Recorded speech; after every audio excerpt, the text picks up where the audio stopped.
ونؤمن به ونتوكل عليه ونعوذ بالله العظيم من شرور انفسنا ومن سيئات اعمالنا من يهده الله تعالى فلا مضل له ومن يضلل فلا هادي له واشهد ان لا اله الا الله وحده لا شريك له له الملك وله الحمد يحيي ويميت وهو حي لا يموت بيده الخير وهو على كل شيء قدير واشهد ان محمدا عبده ورسوله وصفيه وخليله ادى الامانه وبلغ الرساله ونصح الامه وكشف الامه وتركنا على المحجه البيضاء ليلها كنهارها لا يزيغ عنها الا هالك عليه افضل الصلاه واتم التسليم وعلى اله وصحبه ومن اسلم في سنته الى يوم الدين اللهم اجعلنا منهم ومن الذين امنوا وعملوا الصالحات وتواصوا بالحق وتواصوا بالصبر امين يا رب العالمين. اوصيكم نفسي بتقوى الله وقد امرنا بالحق وقال تعالى يا ايها الذين امنوا اتقوا الله حق تقاته ولا تموتن الا وانتم مسلمون. يا ايها الناس اتقوا ربكم الذي خلقكم من نفس واحده وخلق منها زوجها وبث منهما رجالا كثيرا ونساء واتقوا الله الذي تساءلون به والارحام ان الله كان عليكم رقيبا. يا ايها الذين امنوا اتقوا الله وقولوا قولا سديدا يصلح لكم اعمالكم ويغفر لكم ذنوبكم ومن يطع الله ورسوله فقد فاز فوزا عظيما. ثم اما بعد, we begin by praising Allah subhanahu wa ta'ala and bearing witness that none has the right to be worshipped or unconditionally obeyed except for Him. And we bear witness that Muhammad sallallahu alayhi wa sallam is His final messenger.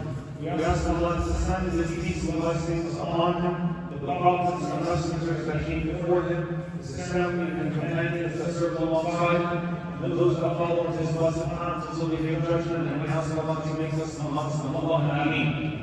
Dear brothers and sisters, one of the things that has happened in the last 2 years is that the scenes of hopelessness and despair and hellfire have suddenly become therapeutic for some of the believers, and when they see the affair of those who wreak hopelessness and despair and the equivalent of hell on earth upon our brothers and sisters in Gaza and beyond.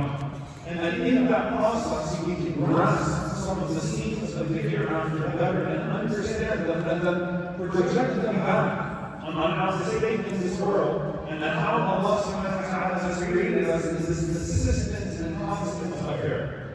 And the sentence was, just when you think it's over, we saw the celebration after a ceasefire agreement where the people of Gaza smiled and laughed, and then on the very next, some of those who were smiling and laughing were murdered and burnt alive. Over 80 people killed. By the time the ceasefire actually takes place on Sunday, and we know how the enemy will violate multiple times, Allah knows just how many of those who celebrate the ceasefire will not actually be there to witness this in Gaza. What's the spiritual equivalence of this? Just when you thought it was over, and that has been a consistent theme of those we've been having on our brothers and sisters, is just when they give them hope of relief, they turn up the fire. And when we look at the state of the people of hellfire, may Allah subhanahu wa ta'ala protect us from being amongst them. Allahumma ameen. Allah Azza wa Jalla says, كُلَّمَا أَرَادُوا أَن يَخْرُجُوا مِنْهَا أُعِيدُوا فِيهَا وَقِيلَ لَهُمْ ذُوقُوا عَذَابَ الْحَرِيقِ.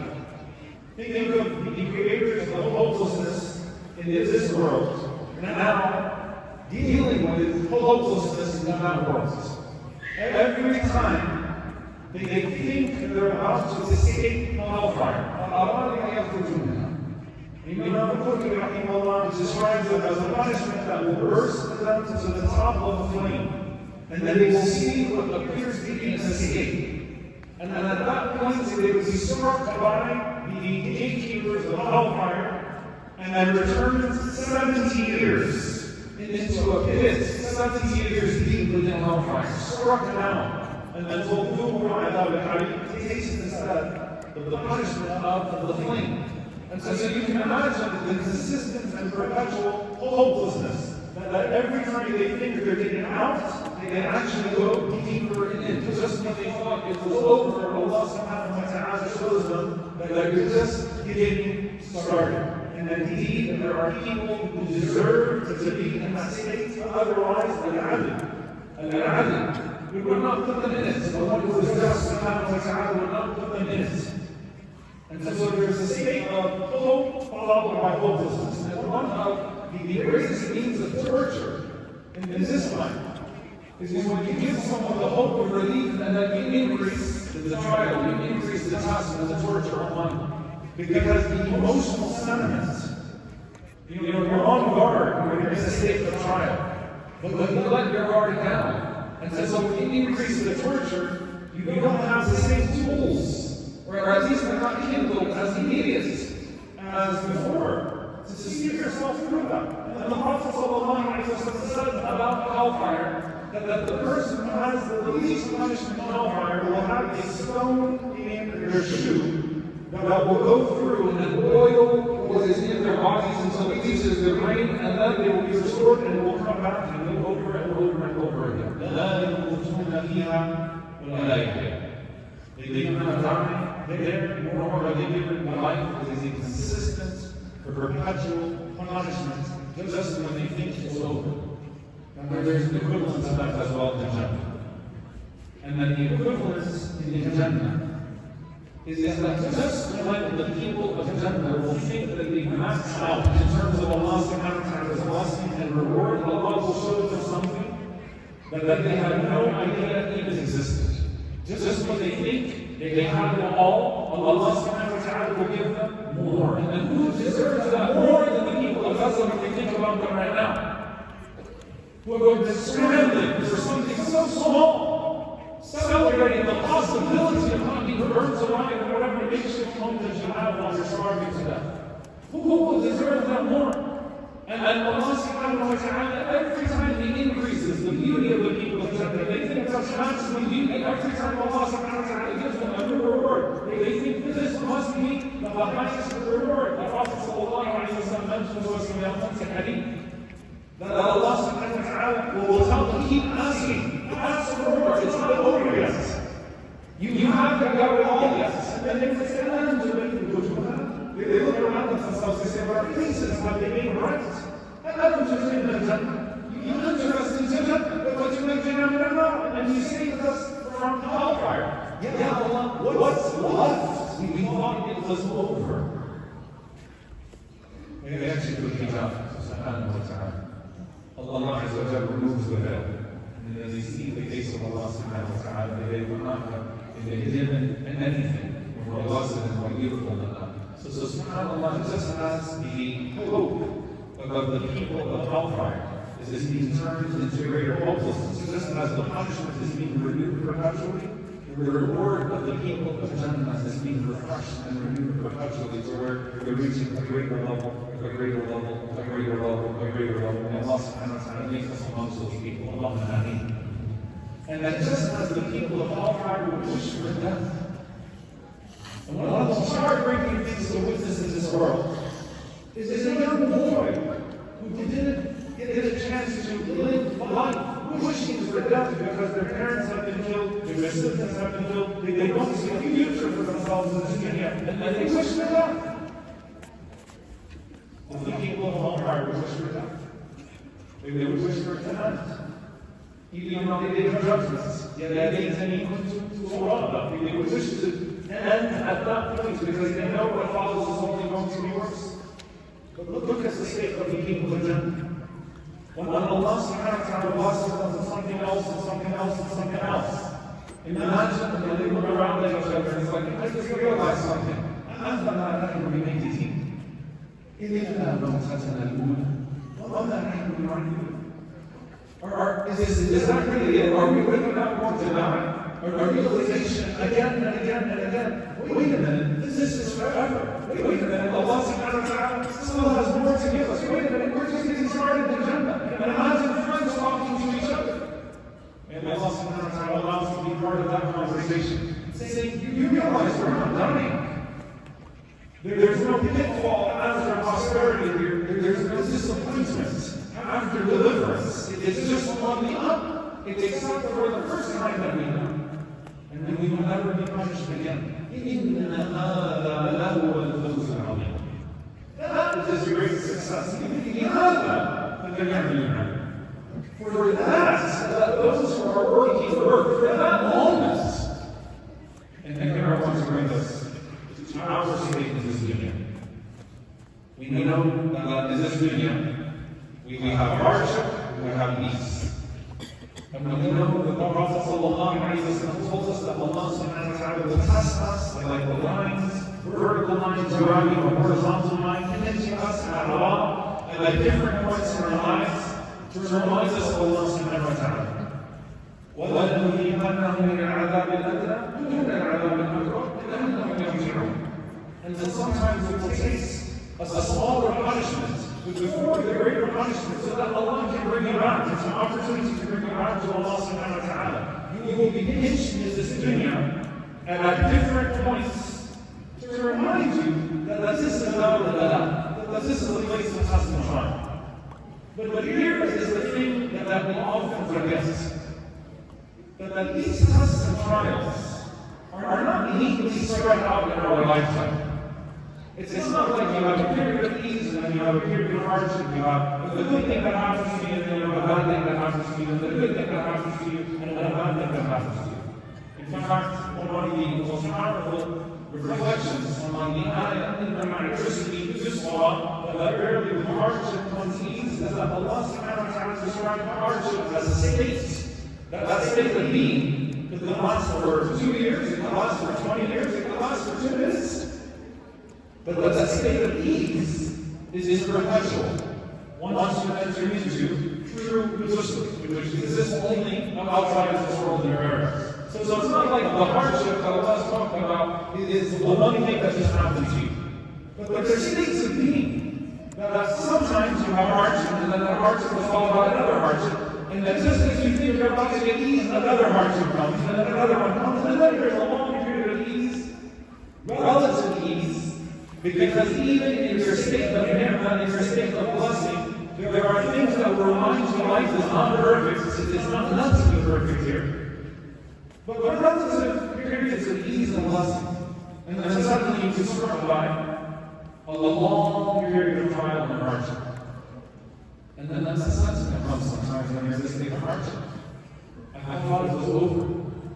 You were just about to climb out. Allah shows you the light at the end of the tunnel. But then the tunnel somehow extends.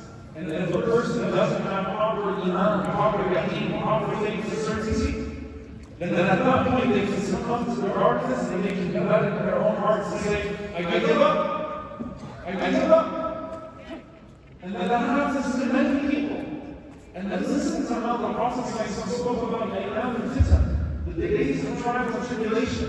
Pay attention to the hadith of Abu Hurairah radiallahu ta'ala. The Prophet said, "Bādir min a'māl." Rush to do good deeds. Some of those that explain the hadith explain that rush to do good deeds, meaning in times of ease. Rush to do good deeds in times of ease, because the times we most replace that are good deeds when we don't feel the urgency of a test and trial. بَادِرُ بِالْأَعْمَالِ فِتْنَةً كَقطع الليل المظلم. Because there are trials that will come to you that will be like dark patches of the night.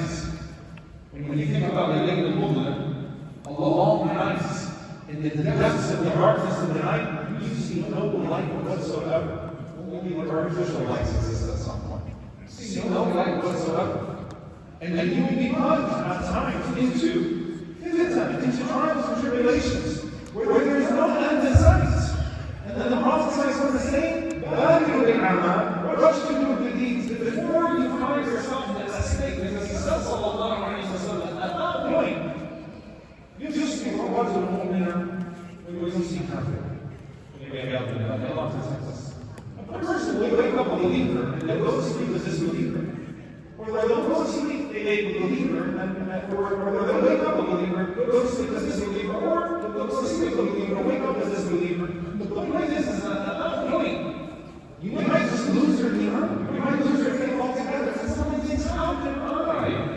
Me, I'm a Muslim, I'm a mu'min, I'm a believer, I would never lose iman. You're saying that in a time of ease. You're saying that in a time of ease. But are you implementing the rushing to do good deeds as if you're that person that's in the pit of despair? You can say it now. It's not easy when the time actually comes. The Prophet in another hadith, Muslim Muhammad, the Prophet described that the Qarazat will come. The fitna will come towards the end of times. If you imagine, many of you are hearing the misbah,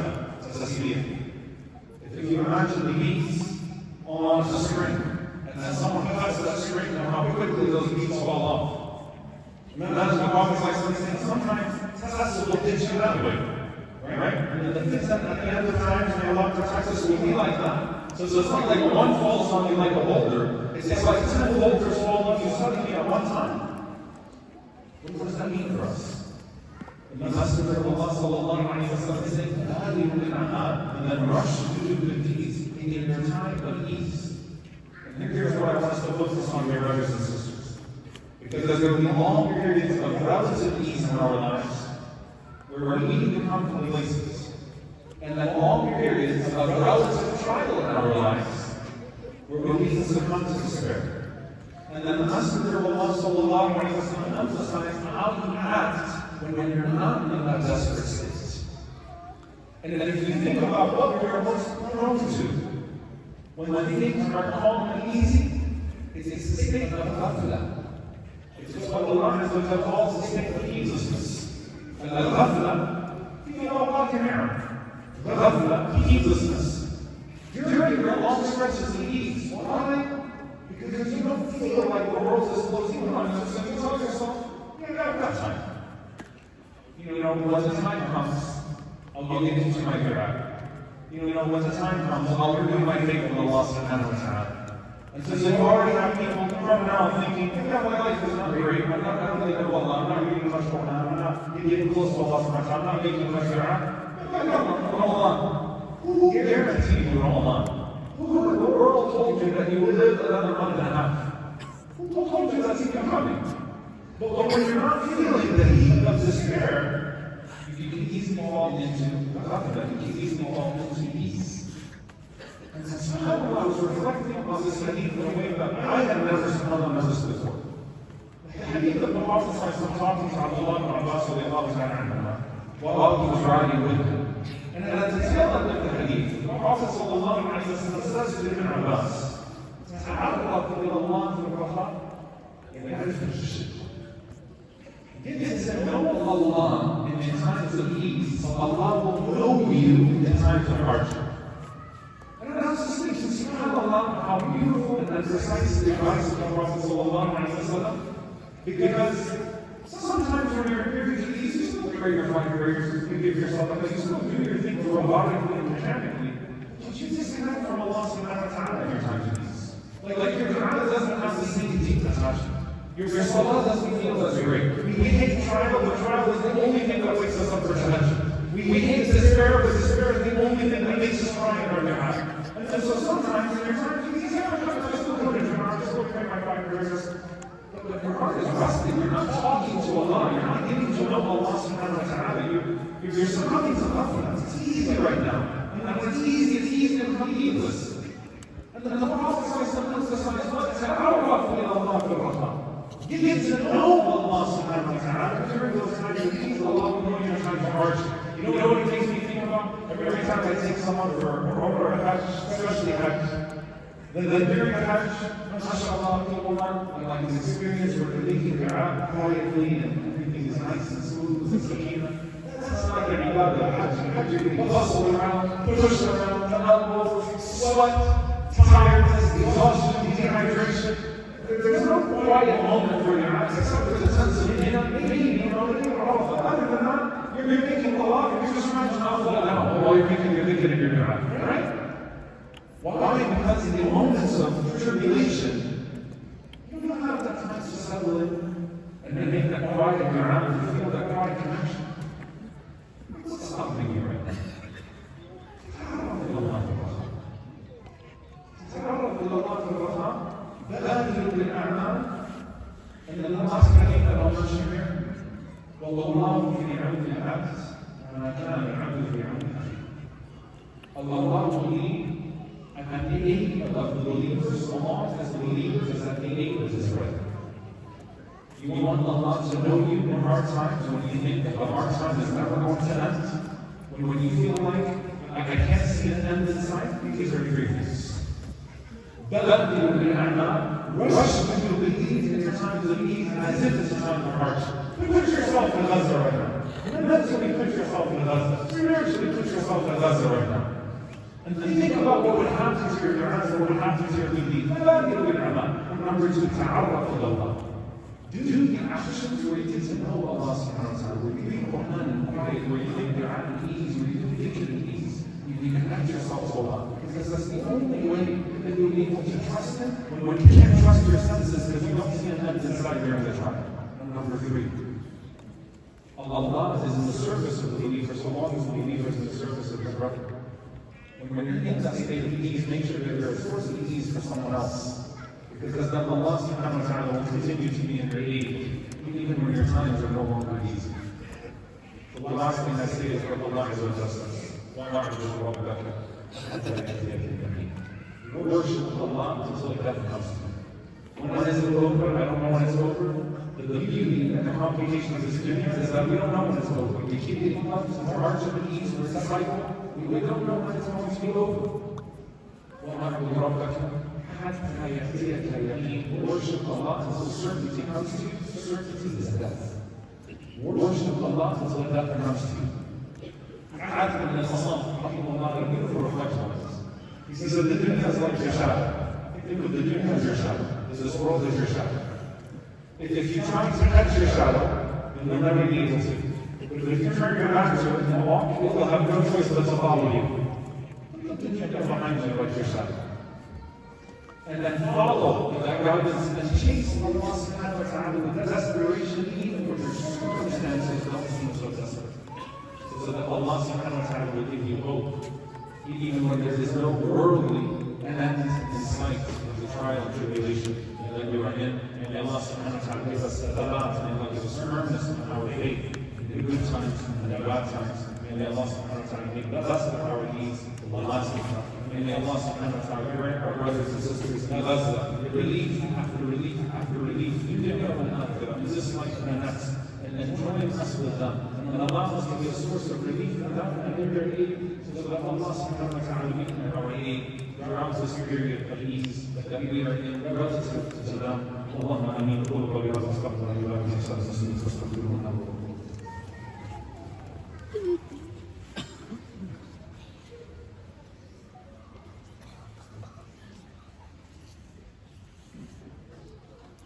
الحمد لله رب العالمين والصلاة والسلام على رسول الكريم وعلى آله وصحبه أجمعين. اللهم اغفر للمؤمنين والمؤمنات والمسلمين والمسلمات الأحياء منهم والأموات إنك سميع قريب مجيب الدعوات. اللهم اغفر لنا وارحمنا واعف عنا ولا تعذبنا. ربنا ظلمنا أنفسنا وإن لم تغفر لنا وترحمنا لنكونن من الخاسرين. اللهم إنك عفو كريم تحب العفو فاعف عنا. اللهم اغفر لوالدينا رب ارحمهما كما ربونا صغارا. ربنا هب لنا من ازواجنا وذرياتنا قرة اعين واجعلنا للمتقين اماما. اللهم انصر اخواننا المستضعفين في مشارق الارض ومغاربها. اللهم انصر اخواننا المستضعفين في غزة. اللهم انصرهم في فلسطين. اللهم انصرهم في السودان. اللهم انصرهم في اليمن وفي كل مكان. اللهم عليك باعدائك اعدائين. اللهم ارنا في الظالمين عجائب قدرتك. اللهم اهلك الظالمين الظالمين واحملنا اخواننا اليك سالمين. عباد الله ان الله يقول بالعدل والاحسان وايتاء ذي القربى وينهى عن الفحشاء والمنكر والبغي يعظكم لعلكم تذكرون. فاذكروا الله يذكركم واشكروه على نعمائه يزدكم ولذكر الله اكبر. الله يعلم ما تصنعون. واقم الصلاه.